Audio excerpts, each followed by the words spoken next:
Okay.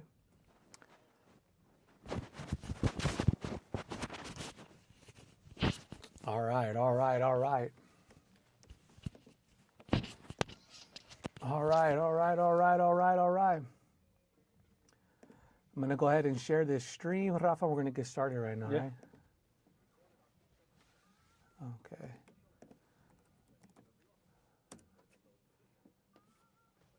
Chickadee check, chickadee check. All right, all right, all right. We're going to start sending this stream out to people. And we'll get started here. Mm-hmm. Do you need it? Sure. You can post it on your stories real quick. I think people can hear us already on the YouTube stream, Yeah. so you can say what up to people. Hey, what's up, everyone? And we'll get started on the radio. We're just playing some music right now, so people can start tapping in with us.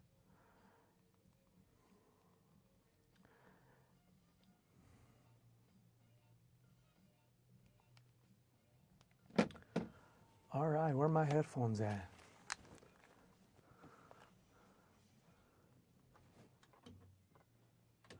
Chickadee check, chickadee check, chickadee check, chickadee check. All right. We got the stream up and running. Y'all, let me know if you guys can hear me.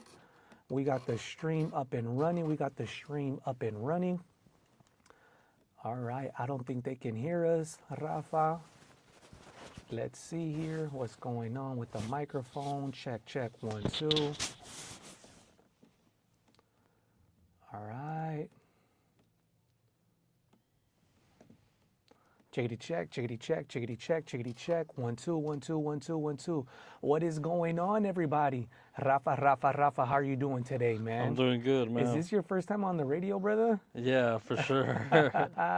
Well, it's good to have you, man. It's so good to have you. It's so good to run into people that, I grew up with and have nothing but fond memories of. We've known each other since freaking middle school, right? Something like that. You went to Washington? I went to Washington, We know each other from middle school, bro. Can you believe that? Well, welcome to the Boyle Heights Arts Conservatory, bro. Welcome to Boyle Heights. This is a sacred space for the community, for musicians, for kids that take classes here, for everyone to share in this sacred space of education, of music, of love. And we're here to talk about addiction. We're here to talk about recovery and what our lives look like today. I want to thank you, man, for doing what you're doing. I know we have never really gotten to know each other, man, but we grew up the same, dude. And to see you, I don't know your story and I hope to hear it today, but to see you come up out the other side, because I've been there, I've been in that darkness. I've been in that pain. I've been in the struggle of addiction, and it's a scary place to be, man. So to see a fellow that I know, I don't even need to know your story. I know what you've been through, before the addiction, because we grew up together. Dina, so let's kick things off, brother. Tell me a little bit about yourself. Tell the audience who you are. Tell us a little bit about yourself. How was it like growing up? And what was like your first experience with drugs and alcohol, and how did it progress from there? Yeah, so like you said, I'm from Pasadena. Well, first of all, thanks for having me, man. Of course, man. Yeah, definitely from Pasadena. I'm Mexican born though, but that's where I grew up, and I do remember Washington. You know what? Yeah, dude. I think Washington was like my first bad example. Yeah, that's where like I remember a lot of my friends went off to a good school, and I ended up at Washington. I remember, hold on real quick, the first day at Washington, my first day as a 6th grader, there was a food fight and a riot. And the first thing I remember, dude, between my passing period, was some kid running away from the security, Mr. Rodney, I forget his name. And he just throws this thing up in the air. And it was a foil, and it landed right in front of me, dude. And it kind of like bust open, and it was weed. Oh, man. Anyway, continue, man. Yeah, no, same. I remember my first day, there was like a big fight after school, and I was like, oh, yeah.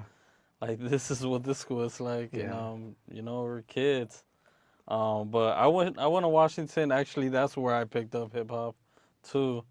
And it was all right. I mean, I had my little group of friends. I Hmm. think I was in the magnet program, and but I definitely saw the ghetto side of Yeah, yeah, Pasadena yeah. when I got there. And then from there, it was in high school when I first started experimenting with weed. Hmm. So that was my first thing. Um, but then as I got older, I got into drinking, and I used to love to party. I thought the weekends were for the party, and Yes, then it sir. became an everyday thing, Hmm. and then it became something that was hard to let go of, Absolutely, man. for sure. Um, so that's how it picked up. Uh, So it was. I, I, I, I was asking myself this question not too long ago. Is weed a gateway drug? Ooh, I think that's a tough one. It kind of is, but I don't know. I do think some of us are kind of born with the ism, or we pick Hmm. it up along the way. Yeah. Um, I don't know because it was something that before my drinking, I used to love it. I used to love smoking pot, Hmm. and it would relax me, it would mellow Yeah. me. But once I started drinking a lot, I don't know if you know that saying, like a pickle once a pickle, Yeah. you Once you're a pickle, there's no you going back. never go back. You You never once you're come for again. yeah. Yeah. I think once that crossover somewhere around the age of 21, really, when I was able to just go get it on my own, I kind of became that pickle, Yeah. and then that's when the problems started happening. Hmm. And I would try to maintain, but it was a problem far, like a long time ago, Yeah. you know. I mean, same here, dude. The partying, I can relate a lot. Like I started drinking kind of late, because some people started drinking when they were like early teenagers, Mhm. Mhm. But I didn't start drinking until I was like about to go to college, and then it was just like lightning hit me, like whoa, like I love this, Yeah. and it was just like that and partying and like the freedom it gave me to just kind of like not care Mhm. and just be free and feel like everything was just fun. Yeah. And it was just like that's all I would think about is like the next party, and like then it was just kind of like I'm attached to this substance. Yeah. You know what I mean? So it was the partying early on for me, and the weed was definitely like that was like my first like as far as drugs go, that was my first like baby right there. It was Mhm. like weed and music, and it progresses, So tell me about that progression for you. Once a pickle, right? But like, um, what did it look like? What were the kind of like the consequences early on, the ramifications that even way back when we knew we had a problem, but it didn't stop us. What did that look like for you? So my drinking became more of a daily habit. I also worked at this nice restaurant in Old Town, and everybody drinks in the restaurant industry, and we were right there in the middle of all, like, the strip, you could say, right, Hmm. Colorado Boulevard, and it was easy for me to just hit the bar after work or try to find out where the next party was at, and eventually, yes, I got in trouble with the law. One thing I noticed about myself, for some reason, getting that first DUI, instead of fixing my problem, I continue to drink, Hmm. and that's one thing I noticed. Instead of letting it be an eye opener, I decided to drink even more because I was like in fear. Me not born here, I think I was in fear of like losing my green card or something, and I don't know. It just picked up even more right there. Same thing started happening where like I would lose a job, and instead of sitting and thinking about what I'm doing wrong, I would just that was my go-to solution. I Hmm. would just keep drinking, like drink away the pain, and Yeah. that went on for a long, long time, man. That's how it starts. That's how it Yeah, progresses, and I think that's the story for a lot of people. yeah, What it looks like, what the circumstances are different, but I think it's that same thing. Instead of kind of taking a moment and holding ourselves accountable. Okay, why is this happening?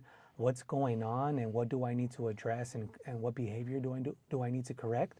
Instead of doing that, we let me just put a Band-Aid on it. Let me forget about it by drinking. And that's what it does, really. Yeah. Like it got to a point early on where I wasn't drinking to have fun. I was drinking to like kind of run away from certain realities, and I think that's where the trouble starts. I could rationalize and justify anything that happens so that I can give myself enough wiggle room to go out and drink again.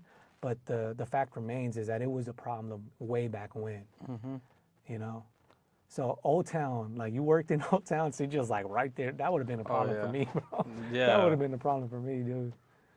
Yeah, we do this thing where it's like the neighborhood discount, the people down the street come to your job, you hook them up, you go to theirs, they hook Off you top, up, man. Off top. and everybody knows each other. And not only that, like I think that's where like other drugs get involved. I remember I had a buddy who I knew from a kid too, and he worked with me, and like I would see him in the back, like doing coke or whatever, and I was like, man, this dude is crazy. I can't believe he's doing that. Like a year later, I became that guy. In a matter of no time, you're Yeah. just unscrupulous. Yeah, I just picked up that habit like nonchalantly, and Drinking and doing that is yeah, just like, that was when stuff really hit the fan, bro. yeah, Because it just enables you to like kind of drink more and more. It's just kind of like this like horrifying seesaw where you're too drunk, so you do a little of this, and then you're too up. Now you need a little of that, and it's just oh yeah, the next day. yeah, I get the feeling sometimes of just how disgusting that felt, yeah. And it gives me the heebie-jeebies, bro. Not gonna lie to you, man. That's one of my worst fears, Rafa, is like waking up one day and being back in that cycle, dude. Oh yeah. I'm not afraid of just like things I used to be afraid of just someone being outside my door, like, I see what you're doing. Yeah. I know you're drinking in there. Now it would horrify me, but like, Yeah. that's what scares me nowadays is waking up and being back in that cycle, man. Oh So, yeah. tell me about how it progressed, man. Keep telling me your story. How old were you at this point where you started realizing it was a problem, and pick up from there? Probably early 20s. I remember like for a while I was doing good. I was doing a little bit of college too. I did the t-shirt business. I had this goal of like selling hip hop t-shirts online and doing screen printing. And like I was just telling someone, I don't know if it was today or yesterday, but I remember being at PCC waiting for class to start at like 8 and just going through a nasty hangover, leaning up against the wall. Like, I can't even do this right now. And I ended up failing that semester and I never went back.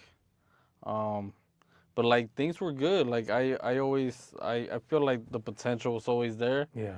But the alcoholism was stronger. Yeah, yeah. And It takes over, man. Yeah, It takes over. and then I got pretty good at just bouncing around jobs. And that went on for a while.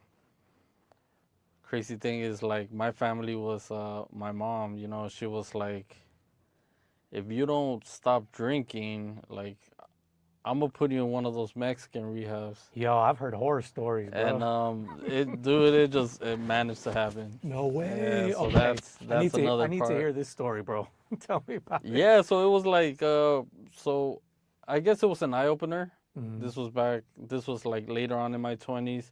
I mean, a bunch of things happened in between, but I just remember it was Super Bowl. They tricked me. I got into the car, and I don't know how I could be so blind, but off we were headed south, and next thing you know, I'm in Mexico, and then next thing you know, I'm in front of this building. And So they tricked you, yeah, pretty much. We're going to Disneyland. No, yeah, something like that, right? And I remember I had my Rams shirt because it was, they were gonna play, and once I saw that building, I knew what was going on. I still had like what was the feeling in your heart and in your mind? Were you angry? Did you have acceptance in that moment, or like what was going on in your head? I tried to run. But there was nowhere to run to. There was literally nowhere to run to. I was like in the middle of the mountains actually.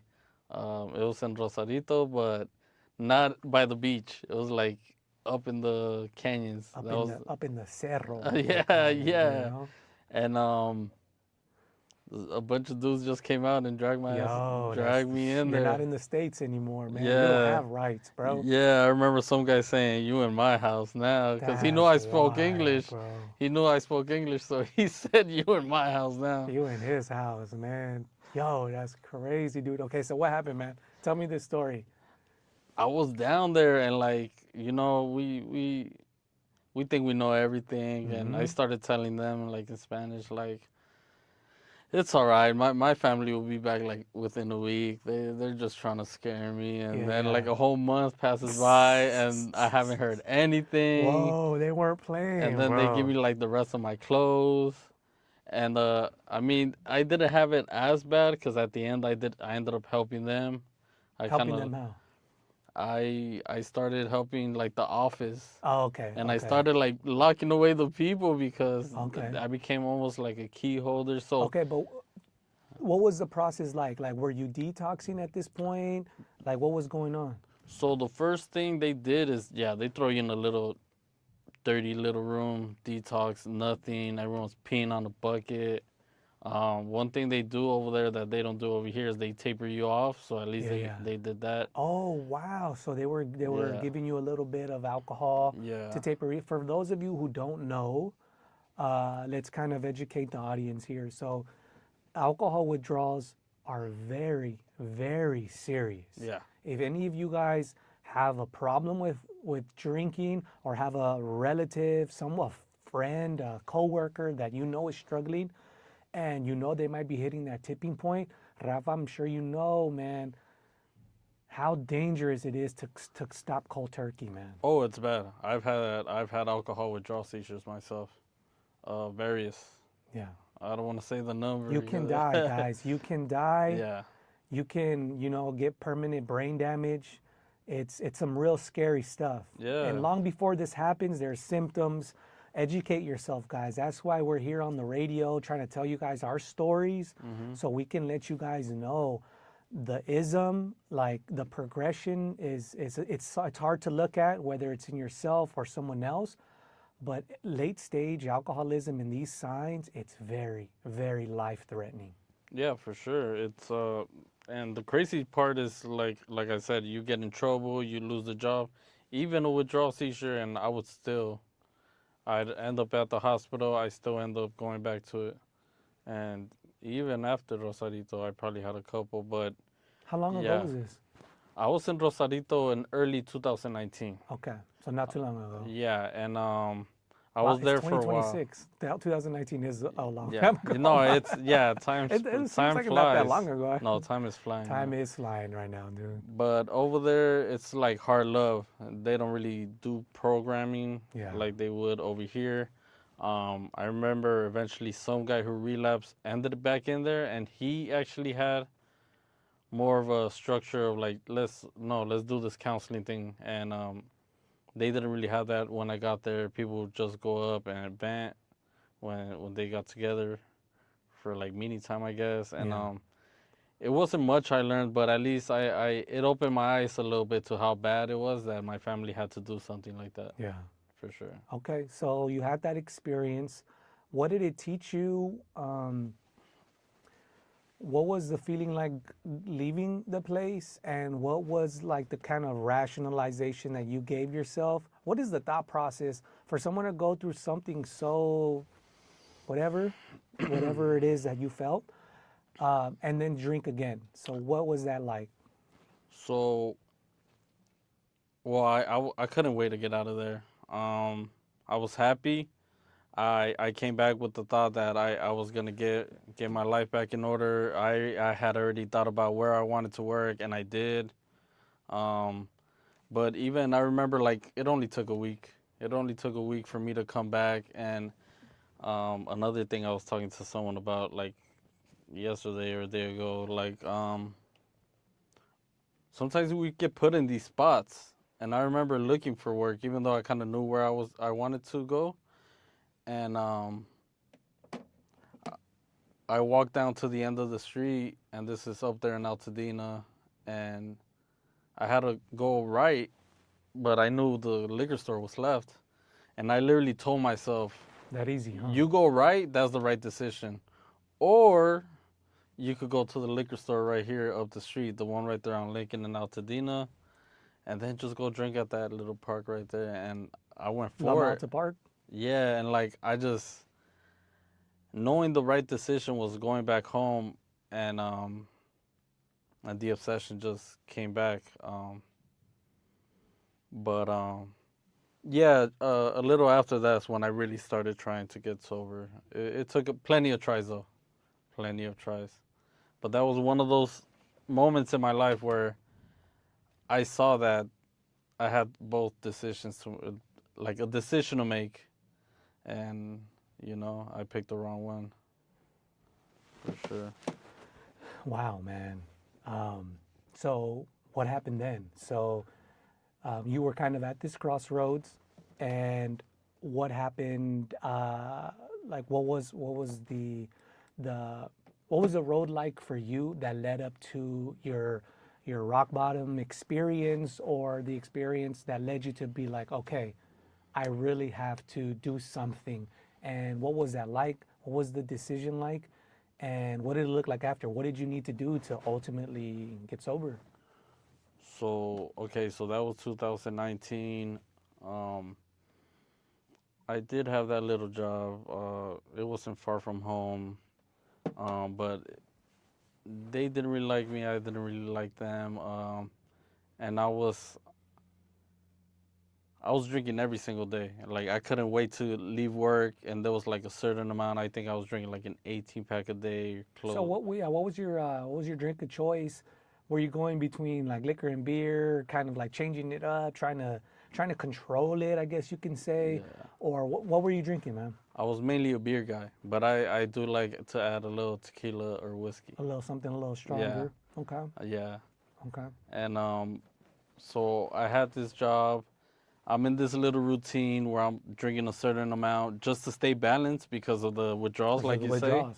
because I don't want to get to that point. And so even in the morning, right before work, I would knock down like maybe 2 tall cans. Tell us, while you're telling us about your day, tell us about the work it takes to be in this state. Okay, people don't understand the mental anguish and work and energy it takes to stay just normal, to maintain homeostasis, because at this point you can't really just stop, you can't not drink.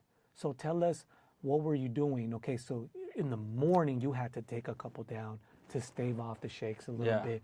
What was the day like for you? What was going on in your mind, and what was your body going through? Oh man, it's like going through the sweats. Appetite ain't always where it should be. Couldn't wait to get off, just start all over again. Um, it's kind of like I said, trying to stay balanced because at that point you're dependent. You're You're dependent. Big dependent on time, it. big time, big time, big And time. I think some people who think about drugs and don't consider alcohol drugs don't know that part, that it's like one of the most dangerous ones because you do become dependent on it. Um, but it's like you said, it could be deadly. Yeah. Um, Not only that, long term, it could damage your liver and all that real bad. So, um, yeah, around that time when I left that job was the first time I actually decided to do like a treatment program. That was like right before 2020, right before the pandemic happened. I just remember, like I said, I was always bouncing from work, right? And this time I wasn't even like, I just knew I couldn't do it. I knew I was just so deep in my alcoholism that I kind of surrendered my first time. Okay. And I like Googled it myself and was like, The all right, old Googaroo, yeah. huh? I just Googled like medical rehab, and Yeah. then it gave me a list. Yeah. And it's funny because you end up at a hospital because of drinking. Like they got a caseworker to give you that information too, but Yeah. Yeah. I would always ignore it because we think that like me, I always thought I was just gonna figure it out on my own. Hmm. I'm gonna figure it out somehow, some way. That's what gets us into that state. That's why Yeah. people die, dude. Mhm. It's that self will Mhm. that takes us to these points and gets us those DUIs and gets us into rehab in Rosarito, Mexico, Yeah. Yeah. against your will. Oh yeah. And that's what gets us to these points where people end up dying in institutions, uh, in jail, and have these stories, and then they do it again Yeah. because we think we got it, man, and we refuse to put our hands in the air and surrender. What do you think that's all about, man? What do you think stops us from telling our loved ones like, I have a problem? Like, what stops us, dude? Um, for me, I think it was admitting that I. Sometimes I think it's accepting the help. Sometimes thinking maybe you're too good. It could be a lot of different things. Not giving in to the help. It's a tough one. It's a tough one.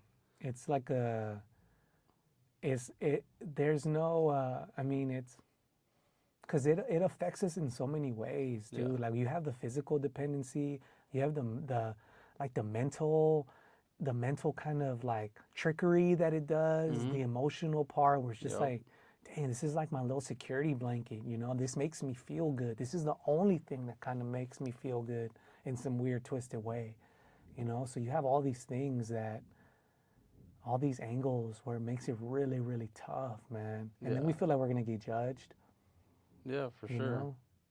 And Yeah, we we feel like want to we're, look good in the outside, but deep down inside, we know we're not doing good. yeah.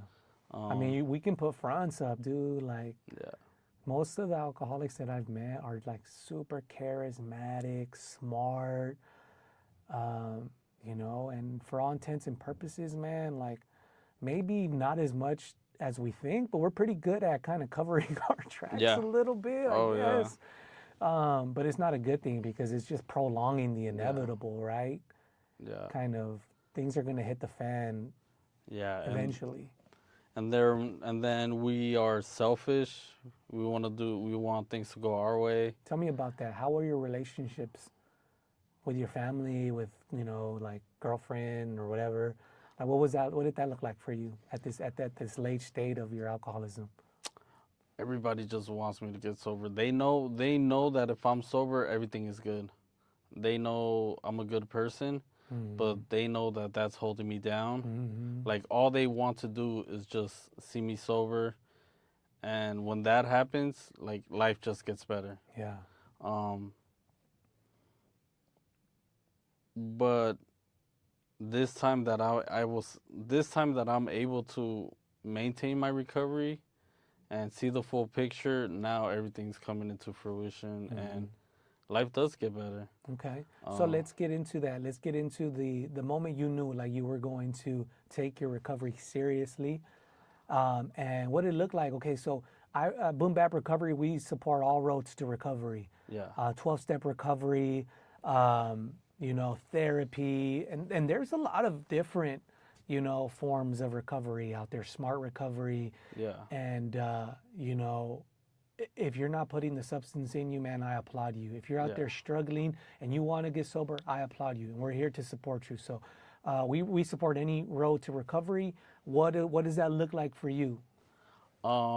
So I mentioned the whole 2020 thing happened. Mm-hmm. So about 2 years ago, my life was going down the drain again. I had just lost another job. My brother was trying to kick me out of the house. I surrendered once again. I ended up in treatment, and I did go to 12 steps, 12 Okay. step meeting. Okay. And when I got in this guy's car, he told me we're gonna do this, we're gonna do that, and I gave in. He asked me one thing. He asked me one thing, and I like when people bring this up. He asked me, "Are you willing to go to any length to stay sober?" And I remember I said, "I yes," because at that point I just didn't want to go back. Mm-hmm. And at that point, I'm out there in North Hollywood. I mean, I stayed. That's where I live now. Um, I'm out there. I'm in treatment. I know I'm not coming back to Pasadena. I just know I got to figure it out. I'm future tripping because I don't know what's next. I just know one thing. I got to stay sober. And like I said, like usually when I'm sober, I'm good. Um, and I feel like with employment, that was the thing too. Like some of my employers, they saw me sober, right? But once they get the other one, it's like they get the Yeah. bad Rafa. Yeah. And Jekyll and Hyde, man. but this gentleman who he's like a blessing to to come into my life, who we call sponsor. He laid that out, and I remember I was like, what if I want to pick my own sponsor? He was like, no one's gonna do these things for you, and it became routine. So I followed, instead of like we were talking about running on self will, it's self will run right. If we do what we want, it doesn't always turn out well. Mm-hmm. So sometimes we do gotta take direction, Yeah. even if we don't like it. Yeah.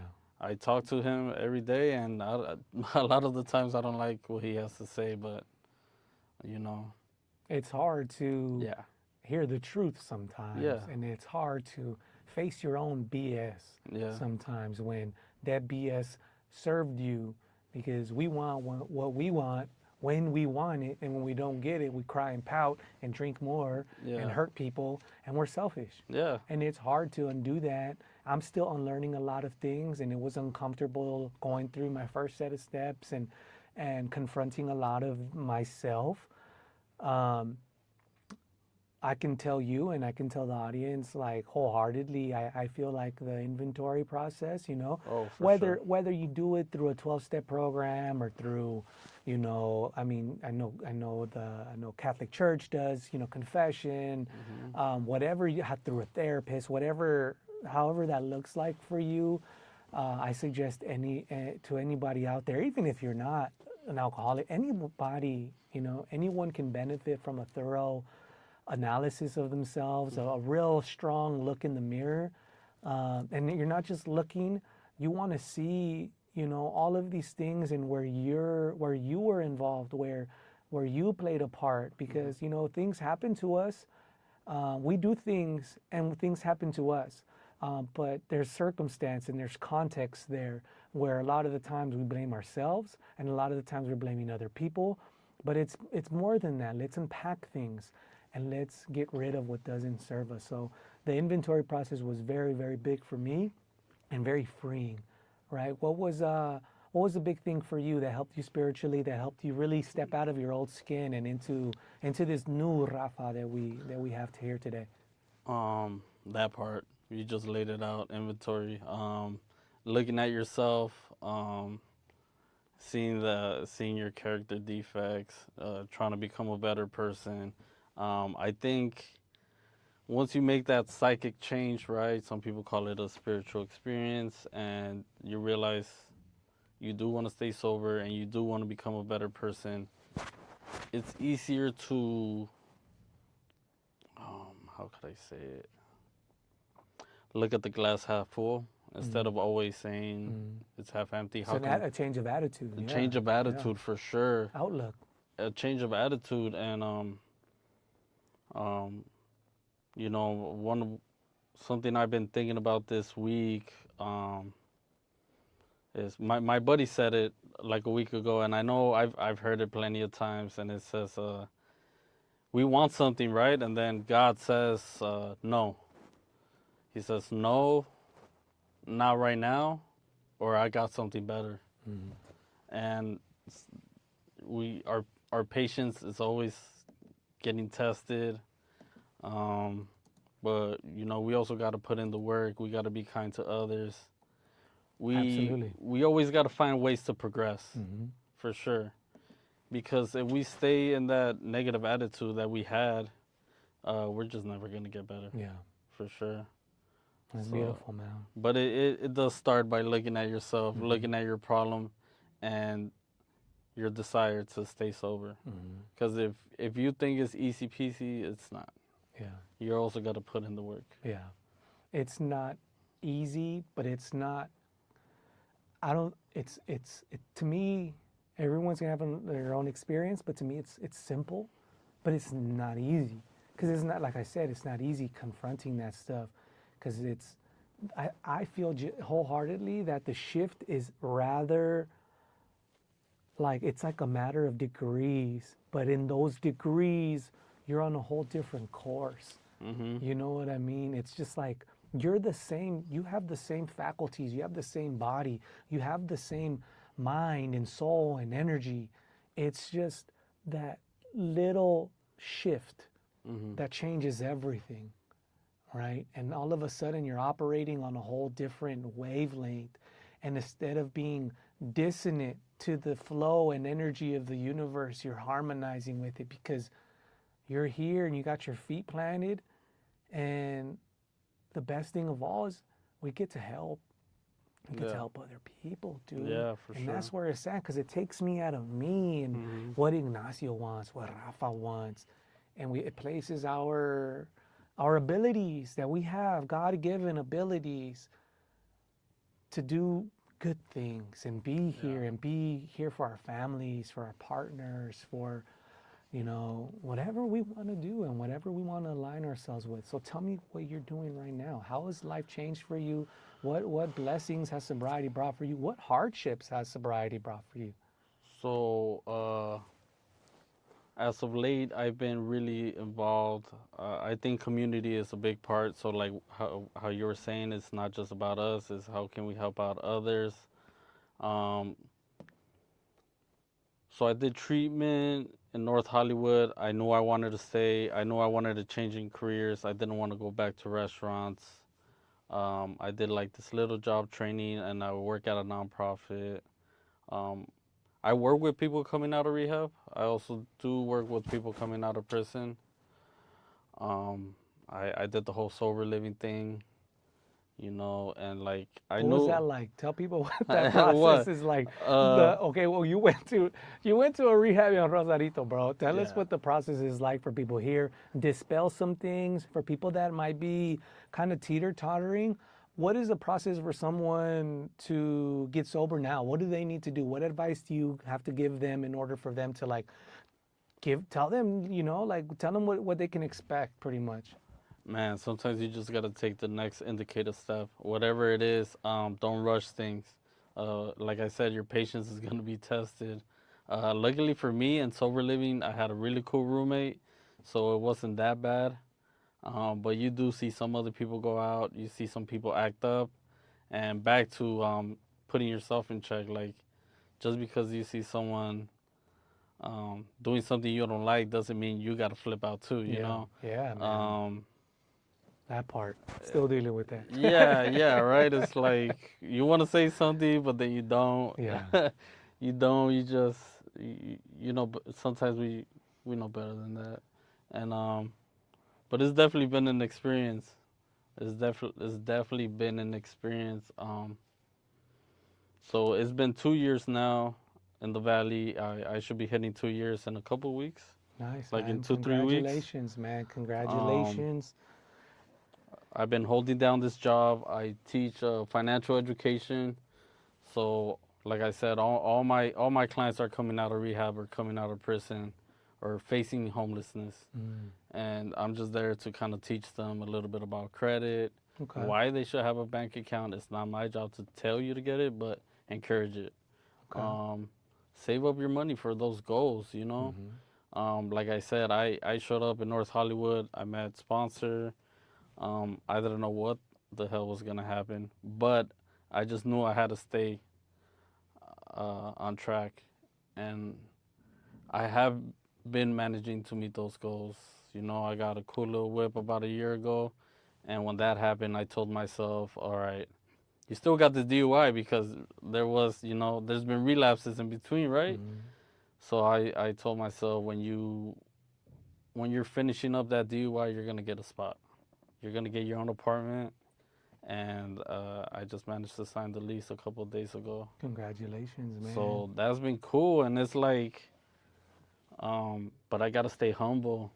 I know, and yeah, I stay surrounded with people that are supportive. Um, sometimes I pick up guys and take them to meetings because they need it too. Mm-hmm. I've learned that it's, um, yeah, like we said, it's not just about you. What else could you do? Mm-hmm. And I mean, it's good. I mean, I've been busy, super busy, but Busy's good, it's a man. good Busy's busy. good. Busy's Busy is good, good. dude. Busy's good, and that's the gifts of sobriety. But more than anything, the peace of mind. The Absolutely, man. peace of That's the mind, greatest gift I have right now for sure. because that allows me to, I can sit here and tell you like, okay, I have this and that as a result of sobriety, and the truth of the matter is that I get to keep those things because of the peace of mind that it's brought me. Because honestly, that's all I ever wanted was to shut off those voices in my head.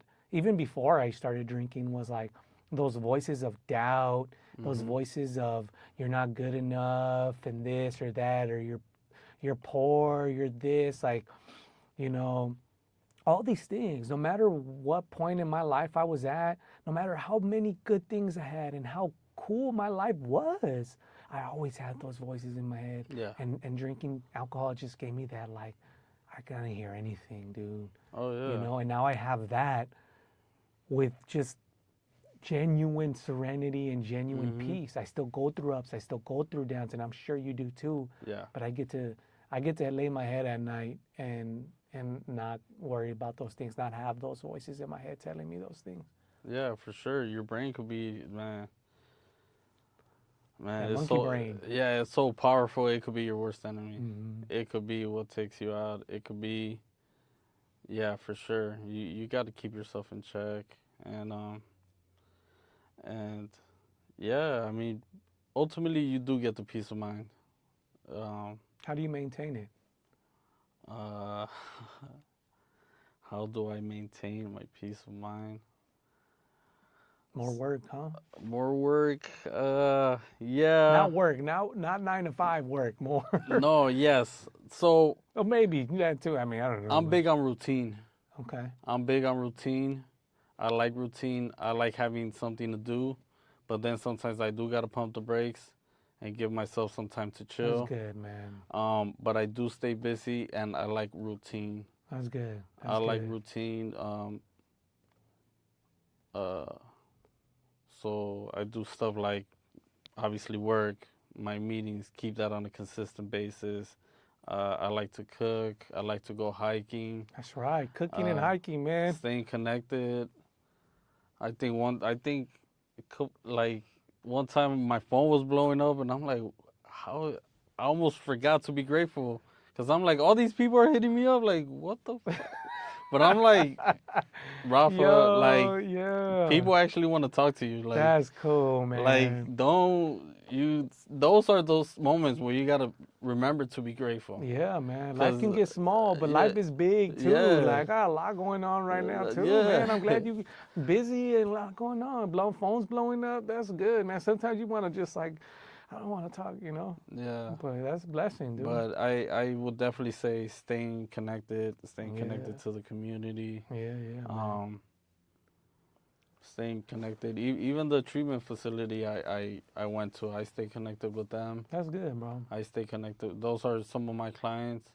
So some of the people that are in early recovery right there, they know me, I know them, and just advise, give them a good example,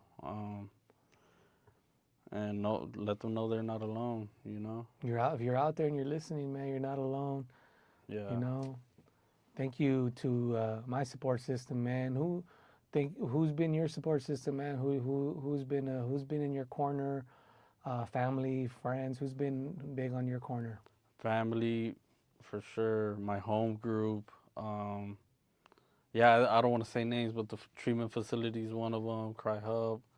My job, everybody at my job, Center for Living and Learning. Man, it's one thing about us. Everybody that works there, we've been through treatment, faced homeless, or been incarcerated. Everybody, we all know what it's like.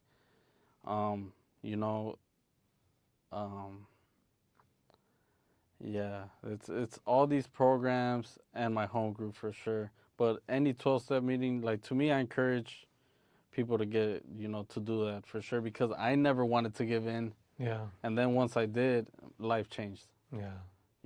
Get out of your own way, guys. I think I've said that every single episode Yeah, you got to get out of your own way. Get out of your own way. Whatever you're thinking is what is literally holding you back right now. Yeah. And no 12-step program, no therapy session, nothing that no inventory that you do is nothing is gonna change who you are fundamentally. You're still gonna be you. You're still gonna have your will, and you're still gonna have the same sense of humor and the same tastes and stuff. It's just like we need an overhauling of our thinking, because our thinking is what's really getting us in trouble. And especially with, I want to say with my home group, like I got people holding me accountable. I got people holding me accountable that are, if they don't see me for a bit, they're like, yeah, they get worried. What happened to you? And I'm like, that's love, I had bro. this. That's I had love, to, man. yeah. Like, how come I didn't see you last Wednesday? I think last time when you told me about this, and I had to do that DUI class, someone hit me up like, how come you weren't there tonight? I was like, I gotta do a DUI class, bro. I'm like, it's only once a month now, but that's why I wasn't there. But I'm like, dude is really checking up on me, huh? Like, that's dope, bro. We all need that, man, and that's what you get, man. You not only get this this opportunity that even normal people that don't drink or don't have problems with substances never do. Pick up these spiritual toolkits and have them at your disposal, right? But then you also get like a community of people that have been through the same kind of, you know what I'm saying?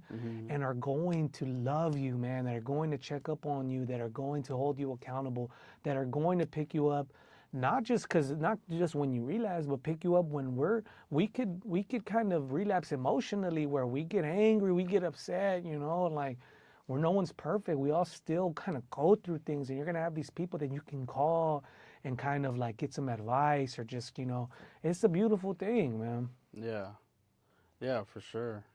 A lot of the people I talk to right now, some close friends, I didn't know them a couple years ago. Yeah, man. I didn't know them a couple years ago.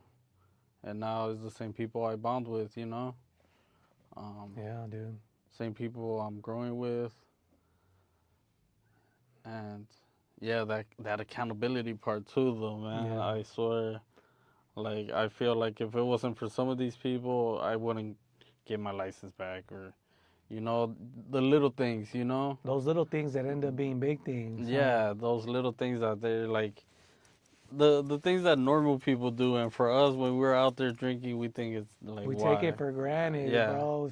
Sweep things under the rug until it becomes a bigger problem. Yeah. And that's what happens a lot of the times, man. I mean, it's kind of obvious, but it's like when people get sober and they really try, it's when like the can of worms opens, and it's like, things really hit the fan, because like you're not just dealing with the immediate effects of like that rock bottom. You're opening the can of your entire drinking career, because most of the time we're sweeping things under the rug, we're ignoring things, our health, our relationships, and things just blow up. But don't let that be an excuse for why you don't try, because the pain of doing it is nowhere near the pain of not doing it. You know what I mean? And just grateful, man. Just gratitude, man. Yeah. What's on the horizon for you, Rafa? What's life? What comes in the future for you, brother? I'm not too sure. I've been doing this financial literacy thing for a year and a half now. I'm probably gonna do it another year. I would like to become a SUD counselor, but I don't want to rush it. I was about to jump into school, and then I jumped back out. I wanted to give myself some time. I definitely want to do the hip hop T-shirts again. I'm just not trying to rush things. One of the things you said right now, like, you know, I think like life isn't perfect. Yeah. It's not, but it's definitely way much better, for sure. We talk about that peace of mind and what we get from staying sober, and the truth is, opportunities come up. God shows up. Um, you know, we're doing this and that one day, and then next thing you know, it's like things change. But for the most part, everything I've experienced in my sobriety, for the most part, has been for the better. Yeah. Um, Right on. the help has always been there. Yeah, we have little hiccups here and there, but I think like a year ago, I was still in early sobriety, to tell you the truth. I remember, I mean, we talk about the psychic change, the change of attitude, but I remember telling myself like, as long as you keep doing what you have to do, like everything's gonna be all right. That's it. That's it, right? Yeah, Just keep doing what you're doing. Do what got you sober every single day, and you're gonna be taken care of, man. yeah, God, higher power, the universe, the energy of, whatever your God is, you're gonna be okay. yeah, You're gonna be okay. And I have that overwhelming feeling every single day that I wake up. I can wake up in a bad mood, grumpy, because I'm hungry, angry, lonely, tired, or whatever. I could be whatever, but I know that deep down in my bones, I'm gonna be okay. yeah. Because life is gonna do life, and, Oh and it's yeah. gonna throw its punches. But we get to participate. Mhm. Instead of drinking it away. Yeah. You know, Rafa, bro, like that was an hour, dude. 51 Yeah. minutes already, man. Can you believe that? Damn. That was an hour Kinda already, flew. dude. So that was amazing, brother. Thank you Thanks. so much for coming in, man. First of many times. Um, thank you for your testimony. Any last little bit of advice to the listeners you have out there? What message do you have for them? And where can we find you on social media, man? Uh, Let me see. Advice. I think I kind of already gave my advice, man. It's just putting that, just that, making that next indicated step. Don't go backwards, man. Trust the process, big time. Trust the process. Whatever it is you have to do, stay sober. You know, and yeah, on social media, I think it's like halfamazing.la. I think you tagged me. Boom Bap Recovery, y'all Yeah, have I amazing. Yeah, I picked that name. LA. Yeah, I picked that name for the t-shirts, but for sure I got to get back on that. You know, that's one of those situations where yeah, I stopped making the shirts because of my drinking and like moving the machine around, and it was a mess. But something that I have faith will eventually, Word. open up again. Well, But thank you, Rafa. Thank you thank for you. coming through, man. Thank you Thanks, for man. pulling up. Thank you, YouTube. This episode will be here on our channel and will debut soon. Boom Bap Recovery. Shout out to the people viewing the stream. Shout out to my girl, Evelyn, if you're out there listening. Shout out to Michael Shelton for tapping in. My cousin, Karina. If you're out there struggling, man, reach out to us. Reach out to me, Boom Bap Recovery. Send us a message, man. We're open books and we're here to help. God bless, love, and light to you all. Catch us every Wednesday live on the radio at kqbhla.com, at Boom Bap Recovery, and every other Wednesday we'll be doing a live stream with an interview. Today we're here with Rafa Rodriguez, and this video is going to live here on YouTube. So peace, love, and light to you all. Any last words, Rafa? Nah, man. All right.